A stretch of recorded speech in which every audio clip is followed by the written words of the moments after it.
and he didn't put up these crazy numbers. I'm looking forward to looking at Ayton, the guy coming in with Phoenix. I just think he's interesting to me. He's got a little touch. He's got a big body. He's got some footwork. I'd like to see if this guy can be a guy that can score in the post. He can make a 15, 16-footer. He can block some shots. I think there's some really good young guys that drive their teams. Donovan Mitchell, Spider Mitchell last year, he turned it around. He became way more efficient in Utah, and they started winning games on his efficiency alone. So I look at I think our league is blessed right now with some really good young talent that I'm looking forward to watch. I would go with Ben Simmons.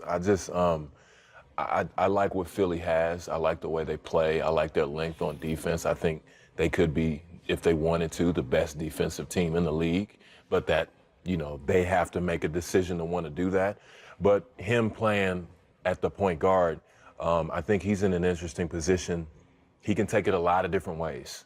He can say, I'm going to shoot, I'm going to work on my game, or he can say, I'm going to get my guys involved.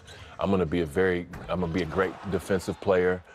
I'm going to tell Joel to get down inside and duck in. I'm going to duck in and take advantage of my size as well. Just his versatility and what he brings to that team and the game, I think, it can be a very interesting ceiling for him and those guys. You mentioned the shooting, and that's the obvious weakness with Ben Simmons right now. How much better a shooter does he have to become to be the guy in this group that emerges? I mean, he doesn't have to do it right now. I think for him, I think we all had things we had to develop over the course of our career, and you're not going to have everything right away. Him being creative in finding out ways to score and get his team involved despite not shooting it so well, that'll be good for him until he develops that shot. But he just has to keep working. I'm interested now to see Lonzo Ball because I've watched him in high school, grow up. I watched him in college. And then I watched his dad become a star. And so that pressure of his dad being a star, not him, and all of that influx is gone because there's a guy named LeBron James in town. So we haven't heard anything about his dad since LeBron has been in town, honestly. Like, not one word. So that allows him to develop possibly. 6'6", his ability to rebound, push the ball, and find things with LeBron James. And then, and maybe not even this year, with Rondo, because Rondo's a right-now guy. But I think that development will help him, being around in that environment where the most important thing is the game, not what was said about the game. I think that development for him could be special. You think about these young, first of all, the great thing about the league is there's always an influx of great talent coming through the pipeline, and we certainly have that. And Tatum, who, went to that great school, and I don't know if there's been a rookie that You go to North Carolina? Hey, listen, man. Went to the school in North Carolina. Hey, listen, no. Our biggest stars aren't players. We own teams now. Okay, we do too. We do too. We own teams, y'all. Y'all can play the game. We own it too. We own it too. We do too. That's fine. So I'll say about Tatum, I don't know if I've seen a rookie with the skill set. A guy so young with just the step back and all the moves. He has that at such a young age. And Mitchell, what he did last year was fantastic. But I got to agree with Chris. Ben Simmons. I think he has a chance to be a transformational type of player. I think of, like, Kevin Durant, sort of what he does at his size. This guy's 6'10" and handles the ball. I'm not saying like Isaiah, I don't want to be disrespectful, but he comes at you with the bop-bop. Right. Not a lot of big guys come at you with the through the legs crossover and can dance with the basketball. So one, he does that. Two, like Alonzo Ball, he really tries to pass and think the game and get everybody involved. And he can dominate a game, and he hasn't even figured out how to score yet. Once he learns how to shoot the basketball, he doesn't have to be Steph Curry, he doesn't have to be a great shooter. But when he can be a good shooter and can incorporate that and have the confidence and still have the ability now to dribble and pass and find people, rebound, he's 6'10", 6, could defend. I mean, I think of you as a defender, as a big guy who could guard multiple positions. Look, all those guys are great players. I think they're all going to be all-stars and they have a chance to be special. But I mean, he has a chance to really sort of bring a different style and dominate the game in a way that we really haven't seen Do before. you think he can play a point guard his entire career? Yeah, I think so, because of what both of y'all just said about Alonzo Ball. They both are givers. They both want to help each other, right? They both want to pass the basketball. But I don't even know if Ben Simmons needs to get a jump shot. I just think he needs, right now, if he became a better foul shooter, if he got up to 80, 85, hey, you know, he's getting fouled, he's going to the basket, he's scoring, and he knows how to win. I think he's one of the guys that's playing right now, like Magic Johnson used to play, or I used to play, or Stockton used to play, where, you know, you can control a basketball game, and I think Ben Simmons can control a basketball game and not necessarily score 25 points, but at the end of the game, you look at it and say, man, this guy killed us. Simmons was at 56% last year in terms of the free throw line. Wow. Can you imagine if he's 80? If he's 80, if he's 80 or 75, right, then, you know, they probably beat the Celtics. You know? We'll get into some season predictions when we come back in Open Court. I want to see LA and the Warriors. You want to see the Lakers? Oh yeah, I want to see all the old school rivalry dudes Are come you back out and get predicting it the going. Lakers and the Warriors? Yeah, sure, why not? There are no repercussions. That's true. Get what you need with live games on NBA League Pass. Final segment on our 2018-19 season preview. Time for some predictions. Who wins NBA MVP? I'm going to go Kawhi Leonard. I just think that he's going to Toronto. He's very quiet. I think last year the whole league, the way the whole league perceived him bothered him. It would, because I mean, he never says a word. He never defends himself. He doesn't say a word. There was more stuff coming out of San Antonio last year. And I just think he's got something to prove. He's going to be one of those silent assassins that's going to go out there every single night. And I think Toronto's going to, they may not have a better record than they had last year, but they'll be a better team, you know, and a better playoff team. Because Kawhi Leonard, to me, is about as good as it gets on a two-way player in our league, and I think he has something to prove. I hope he's healthy. The silent part we know is going to be true. Yes. Yeah, that for sure. I hope he's healthy. I would say, I just think it will be somebody in the Eastern Conference.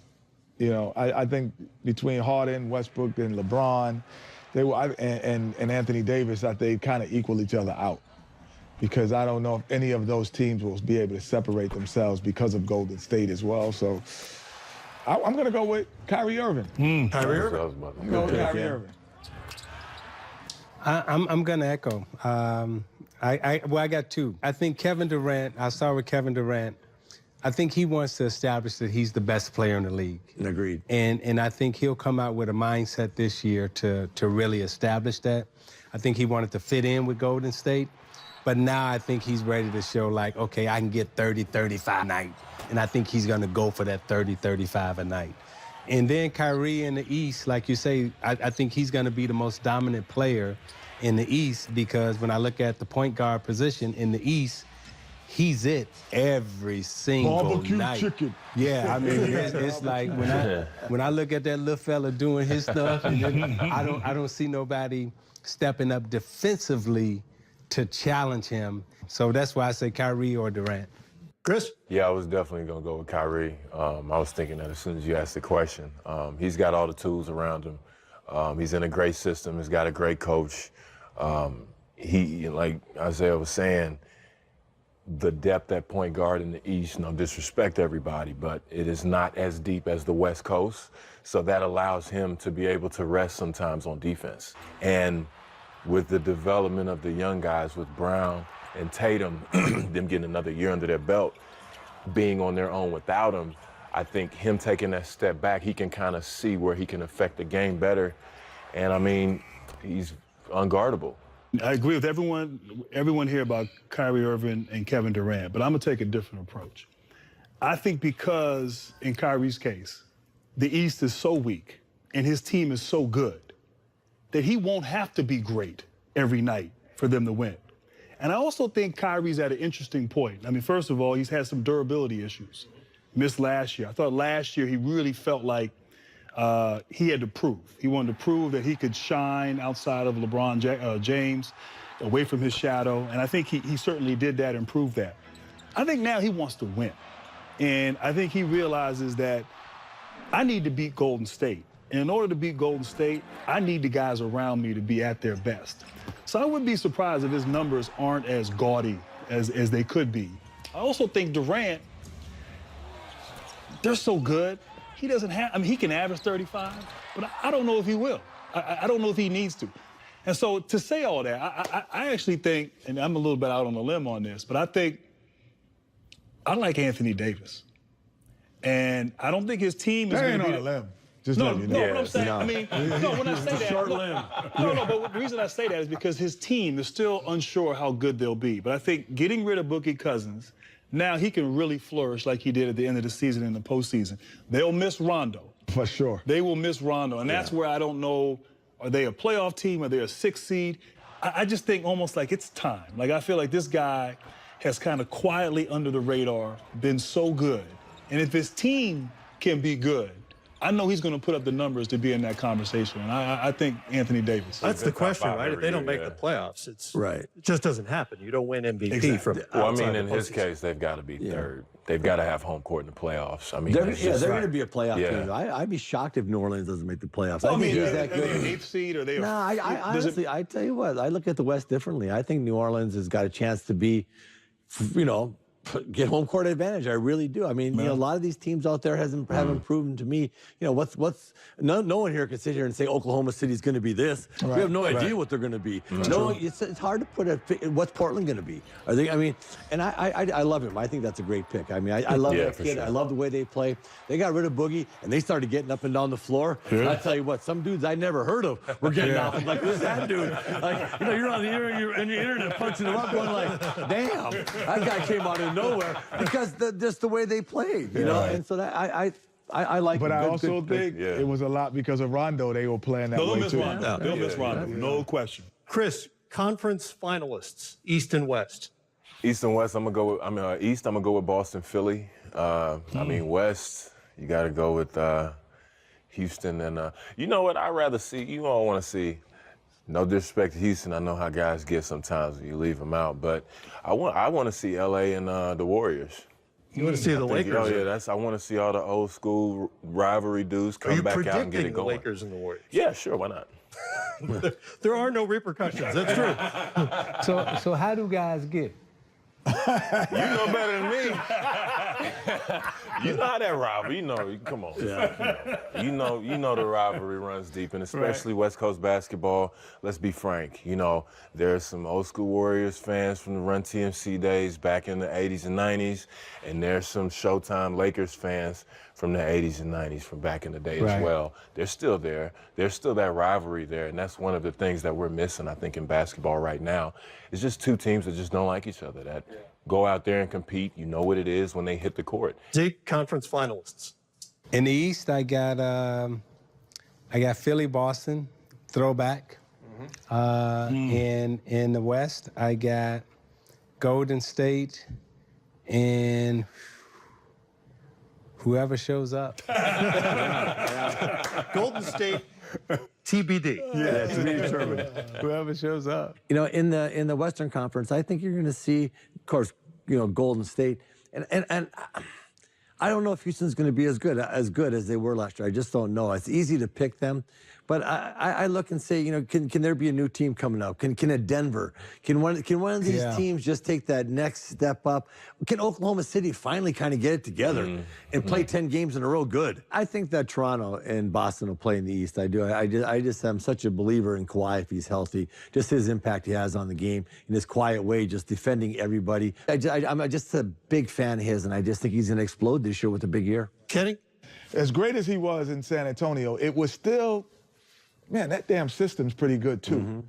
So now it's Kawhi Leonard is imposing the system around him. And he has to take a mentality that LeBron takes when he's gone to Miami, when he's come back to Cleveland, which is, I don't think he's ever done or had to do.